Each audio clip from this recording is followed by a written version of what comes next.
जाएं और मुस्लिम अक़लियत के लोग कामयाब होने में बड़ी मुश्किलात पेश आए। इसीलिए 2007 में सच्चर कमेटी ने कहा था, सिफारिशात में कहा कि अब जब हदबंदी होगी तो माकूल तरीके से बनाए जाए ताकि मुसलमान पार्लियामेंट और असेंबली के इलेक्शन जीत सके। मुझे नहीं मालूम कि अब नए सेंसस के बाद जब हदबंदी होगी तो उसकी सिफारिशात को रखा जाएगा या फिर मार्जिनलाइजेशन जो मुसलमानों का हो रहा है 75 साल से वो चलता रहेगा। सर, जब पार्लियामानी जमहूरियत की कामयाबी किस बुनियाद पर होती है?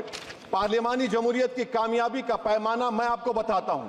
Article 25, article 26, article 29, article 30, article 14, article 21, ये 4 बुनियादी राइट्स है आईन में, जिसको हम सामने रखकर मैं आपको बताऊंगा कि क्या वाकई में उन कमजोर तबकात से इंसाफ हुआ।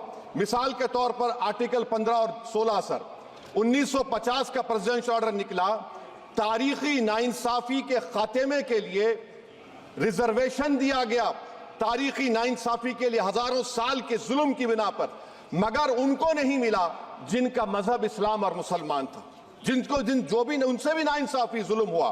दूसरी बात सर, दूसरी बात, दफा 25 में प्रोफेस कहा गया, आर्टिकल 25 टॉक्स प्रोफेस। सर, आज मेरी बेटियों को गवर्नमेंट के एजुकेशन इदारों में हिजाब पहनने से रोका जा रहा है, तो ये आर्टिकल 25 का प्रोफेस कहां तक कामयाब हुआ, ये अक्लमंद लोगों पर छोड़ता हूं।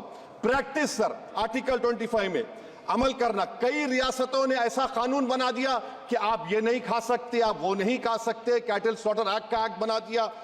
आप बताइए कि हरियाणा, राजस्थान में पुलिस की अख्तियारात गौरक्षक को दे दिए और उन अख्तियारात का बेजा इस्तेमाल मॉब लिंचिंग में हुआ। किसका हुआ? एक लड़का था साबिर मलिक बंगाल का, मार के पीट कर मार दिया गया। क्यों? क्योंकि उसने बीफ खाया, बाद में मालूम हुआ नहीं खाया। जुनैद और नसीर को गाटमीका के थे, उनको जिंदा जला दिया गया। सर, फिर प्रोपगेट, आप ये आर्टिकल 25 का 3rd सेक्शन प्रोपगेट, आज आप देख रहे हैं कि मुझसे पूछा जा रहा है कि 500 साल पहले तुम्हारी मस्जिद थी, नहीं थी। ख्वाजा अजमेरी की दरगाह कह रहे नहीं है। अरे सर, अगर मैं इस पार्लियामेंट में खोद दूं, इसमें गड़ा कर दूं, तो खाने जहां का हिस्सा मिलेगा तो मेरी हो जाएगी ये। आप बताइए। अब आप देखिए ये प्रोपगेट क्या हो रहा है। अच्छा, जो तब्दीली मजहब का कानून, तब्दीली मजहब, मैं तब्दील मजहब नहीं कर सकता, सरकार से पूछना पड़ेगा मुझे अपना मजहब बदलने के लिए।